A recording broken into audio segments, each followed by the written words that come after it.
বিশ্বকাপের মাঝেই আরেকটি ম্যাচ। শুনতে অদ্ভুত লাগলেও সেটি বাস্তবে রূপ দিতে যাচ্ছে ইংল্যান্ড। ফুটবল ইতিহাসে আগে কখনো দেখা যায়নি এমন এক পরিকল্পনা নিয়ে এগোচ্ছে থ্রি লায়ন্সরা। আর এর নেপথ্যে রয়েছেন কোচ টমাস টুখেল। টেক্সাসের আর্লিংটনে ক্রোয়েশিয়ার বিপক্ষে 4-2 গোলের দারুণ জয় নিয়ে বিশ্বকাপ অভিযান শুরু করেছে ইংল্যান্ড। তবে এই জয়ের রেশ কাটতে না কাটতেই আলোচনায় উঠে এসেছে এক ভিন্ন বিষয়। গ্রুপ পর্ব চলাকালীনই মেজর লিগ সকারের ক্লাব স্পোর্টিং কানসাস সিটির বিপক্ষে একটি প্রীতি ম্যাচ আয়োজনের পরিকল্পনা করছে ইংলিশরা। সবকিছু চূড়ান্ত হলে বিশ্বকাপ চলার মাঝেই যে কোনো একটি ক্লাবের বিপক্ষে মাঠে নামবে তারা, যা হবে একেবারেই নজিরবিহীন ঘটনা। 48 দলের নতুন বিশ্বকাপে এমনিতেই ম্যাচ সংখ্যা বেড়েছে। রাউন্ড অফ 32 যুক্ত হওয়ায় শিরোপা জিততে আগের চেয়ে একটি ম্যাচ বেশি খেলতে হবে দলগুলোকে।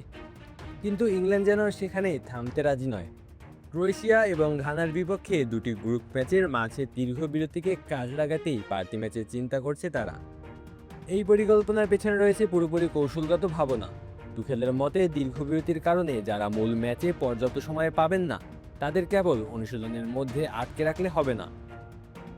ম্যাচের বাস্তব চাপ, গতি ও প্রতিদ্বন্দ্বিতার অভিজ্ঞতা ধরে রাখার জন্য প্রয়োজন প্রতিযোগিতামূলক পরিবেশ।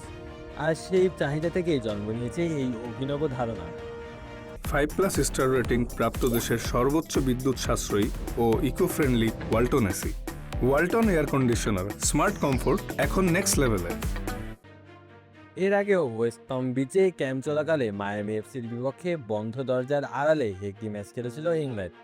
কোস্টারিকার বিপক্ষে জয়ের পর দিন অনুষ্ঠিত সেই ম্যাচে ইভান টোনির হেডট্রিকে 6-0 ব্যবধানে জয় পেয়েছিল তারা।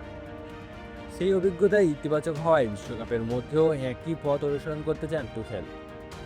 ইংল্যান্ডের পুরো টুর্নামেন্ট জুড়ে বেস ক্যাম্প কানসাস সিটিতে। শোক সকার ভিলেজে অনুশীলন করছে দলটি, ফলে স্পোর্টিং কানসাস সিটির বিপক্ষে একটি অনানুষ্ঠানিক ম্যাচ আয়োজন করাও তুলনামূলক সহজ। যদিও ম্যাচটি এখন আনুষ্ঠানিকভাবে নিশ্চিত হয়নি, তবু আলোচনা অনেক দূর এগিয়েছে বলে জানা গেছে। এই বাড়তি ম্যাচের আরেকটি গুরুত্বপূর্ণ দিক হল স্কোয়াড ম্যানেজমেন্ট। নিউক্যাসলের ফুলব্যাক টিনো লিভারমেন্টো হ্যামস্ট্রিং চোটে ছিটকে যাওয়ায় শেষ মুহূর্তে স্কোয়াডে জায়গা পেয়েছেন চেলসির ট্রেভো চ্যালোবা। চোটের কারণে লিভারমেন্টোকে দেশে ফিরিয়ে দিতে হয়েছে, যা ইংল্যান্ডের জন্য বড় ধাক্কা। তবে টুখেল দ্রুতই সমস্যার সমাধান খুঁজে নিয়েছেন। চ্যালোবাহকে দলে আনার ফলে চ্যানেল কুয়ানসা ও জেড স্পেন্সকে দুই প্রান্তের ফুলব্যাক পজিশনে ব্যবহার করার সুযোগ বাড়বে। একই সঙ্গে সেন্টার ব্যাক পজিশনেও প্রয়োজনীয় গভীরতা পাবে দল। আর সম্ভাব্য এই প্রীতি ম্যাচে চ্যালোবাহর মতো নতুন যোগ হওয়া ফুটবলারদের জন্য নিজেকে দলের সঙ্গে মানিয়ে নেওয়ার আদর্শ মঞ্চ হতে পারে। ফুটবলে নতুনত্বের খোঁজে সবসময় পরিচিত টমাস টুখেল।